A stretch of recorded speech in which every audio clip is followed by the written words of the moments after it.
Ouais, c'est toujours moche, hein. Non. C'est censé être une voiture, ça. Électrique, en plus. Un prototype type Jaguar, Jaguar type 00 bleu de France a fait une apparition remarquée à Paris. La surprise est à la hauteur des volumes du félin britannique. Ah là là là là là. Voyons, ouais, il y a même une vidéo magnifique.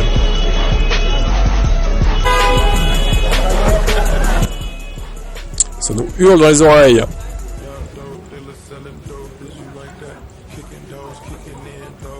Attendez, je vais mettre en plus grand.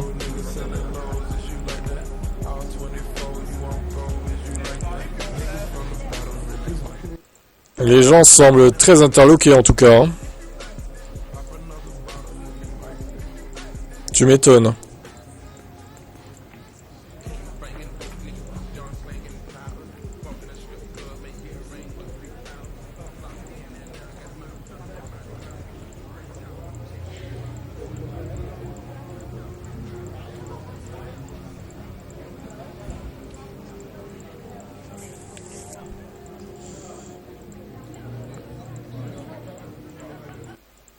Voilà, voilà. Une erreur massive qui ne fait pas l'unanimité. Oh, il y a même des photos de l'arrière. Waouh, mais même l'arrière est trop bizarre, quoi. Il n'y a même pas de vitre à l'arrière, quoi. C'est quoi cet engin de la mort, là? Plusieurs éléments vont devoir être modifiés quand même. Des rétros vont remplacer les caméras et de discrètes portes arrière seront rajoutés. On pouvait craindre que la surface vitrée limitée rende l'habitacle oppressant, mais nous avons confirmation que avec ces images, qu'un large toit vitré se chargera d'amener un peu plus de lumière. Avec une longueur estimée à plus de 5 mètres, cet électrique vise Bentley et Rolls-Royce. Mais un tarif annoncé supérieur à 100 000 euros, Jaguar devra séduire pour convaincre, un défi difficile tant ce modèle laisse dubitatif sur sa capacité à combiner luxe, praticité et attrait. Voilà, c'est... Ouais, le bleu est joli, à la limite. Bon. Mais non, la voiture non. Hein. Vous verriez vraiment rouler dans une voiture comme ça, vous, dites-moi en commentaire, mais c'est lunaire, quoi. On dirait un ovni, c'est un orni, quoi, un objet roulant non identifié. Hein. Allez, ciao. Il est mignon, ce petit pick-up électrique, le Tello. Il a une bonne bouille. Il a pas l'air trop gros non plus, alors peut-être que... Non, 3,86 m. Oh, c'est tout petit. À peine plus long qu'une Mini Cooper bouscule les codes avec son look sympa, ses fonctionnalités astucieuses et son prix alléchant. Alors voyons combien ça coûte ce truc. Il peut transporter jusqu'à 4 ou 5 personnes et offre une benne de 1,50 m. Mais voilà le twist, cette benne peut se transformer pour ajouter des sièges jusqu'à 8 passagers, ou même s'étendre dans la cabine grâce à des portes coulissantes. Tout ça dans un véhicule de poche. C'est incroyable. 500 chevaux 560 km d'autonomie 106 kWh. Mais non, comment ils ont fait? Attends, mais sur un véhicule de 4 mètres même pas, ils ont mis 106 kWh de batterie. Alors là, j'aimerais bien savoir comment ils ont fait. Hein. C'est hallucinant la performance là. Le prix, 40 000 $. C'est bizarre. 106 kWh pour 40 000 $, déjà, ça me paraît trop beau pour être vrai. Hein. Désolé, mais j'y crois moyennement. Alors peut-être que la batterie elle est sur plusieurs niveaux dans le plancher, du coup.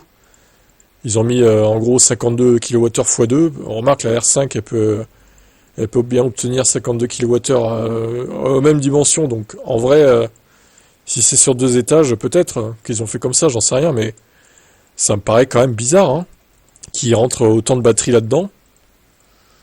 235 miles, 67%, oui, ça paraît cohérent. C'est dingue. Attention quand même, parce que ce genre d'effet d'annonce, je me méfie. Les fameuses startups comme ça qui promettent monts et merveilles, au final, ça fait pchit. On en a déjà vu plein, durant toutes ces années que j'ai la chaîne, là, depuis que j'ai la chaîne. Les voitures solaires, hein, Sonotion, le truc hollandais, là, je sais plus comment ça s'appelait aussi, voitures solaires, pareil. L'Aptera, on attend toujours. Notamment, il y en a plein d'autres, des marques comme ça qui promettaient monts et merveilles, et au final, il n'y a rien. À mon avis, ça va faire pareil. Hein. Alors, en vrai, bon, si ça sort un jour, c'est très bien, hein, mais j'y crois moyen. Et quand bien même ça sortirait, 40 000 €, ce sera le prix d'accès, ce sera pas 106 kWh. Ce sera plutôt 64, allez, peut-être. 106, il faudra compter 60 000, 70 000 à mon avis. Un truc comme ça. Mais bon, j'attends de voir. On suivra ça de près. J'aime bien le style du truc en plus.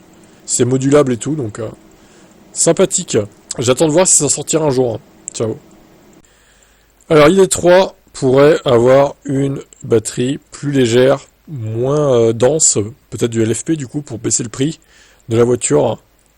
La version entrée de gamme propose une batterie LFP fournie par KTL, une capacité de 54 kWh.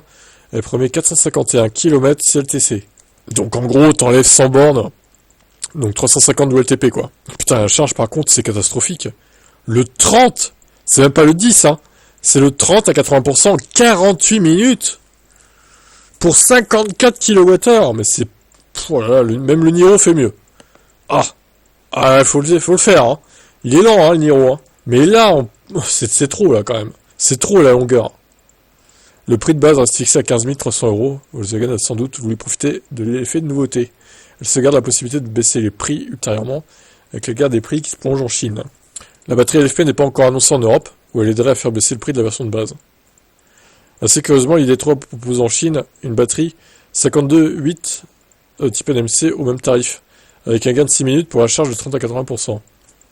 Ouais, alors là je comprends pas par contre pourquoi, effectivement... Ils proposent une LFP et une NMC qui ont la même densité, la même taille, à quelques dixièmes de kilowattheure près, et c'est 42 minutes. Ouah, c'est pas beaucoup mieux, hein, on va pas se mentir. 42 minutes au lieu de 48, ça reste minable, mais bon. Non mais 48 minutes pour un 30 à 80%. On va essayer de calculer, attendez, je vais faire le calcul en ligne là. Donc 30 à 80% ça fait 50% de 53,6. J'arrondis à 54, donc ça fait 27. 27 kWh au prix en 48 minutes. Ça fait 33 kWh de moyenne. Enfin, 34 kW, on améliore. On arrondit. On arrondit un petit peu, ça fait 34 kW en moyenne. Waouh! Ah bah évidemment, le pic doit être à 50, et puis ça chute vite au 30 quoi en fait, hein, à mon avis. C'est catastrophique, vraiment. Alors certes, elle est pas chère là-bas, mais on sait pourquoi. Et la Dolphin, je suis sûr qu'elle est plus performante en recharge. La Dolphin. Elle est moins chère en plus. Donc, ouais, ils vont peut-être nous la refourguer en Europe, hein, si ils voient que ça se vend pas vraiment là-bas, que ça prend pas, ils vont nous la refourguer ici, hein. Mais bon, alors à moins qu'ils cassent le prix à 20 000 € à la limite, ça serait vraiment une offre incroyable. Mais ça n'arrivera pas parce qu'en fait, il y a l'ID2 qui arrive, il y a l'ID1 aussi dans 3 ans, ou dans 2 ans. Donc, l'ID2 l'année prochaine et dans 2 ans, l'ID1, ça n'arrivera pas une ID3 à 20 000 €, c'est pas possible. Ce serait se tirer une balle dans le pied, donc allez, 25, 22 et 20 au pire. Voilà, peut-être. 25, 22, 5 et 20.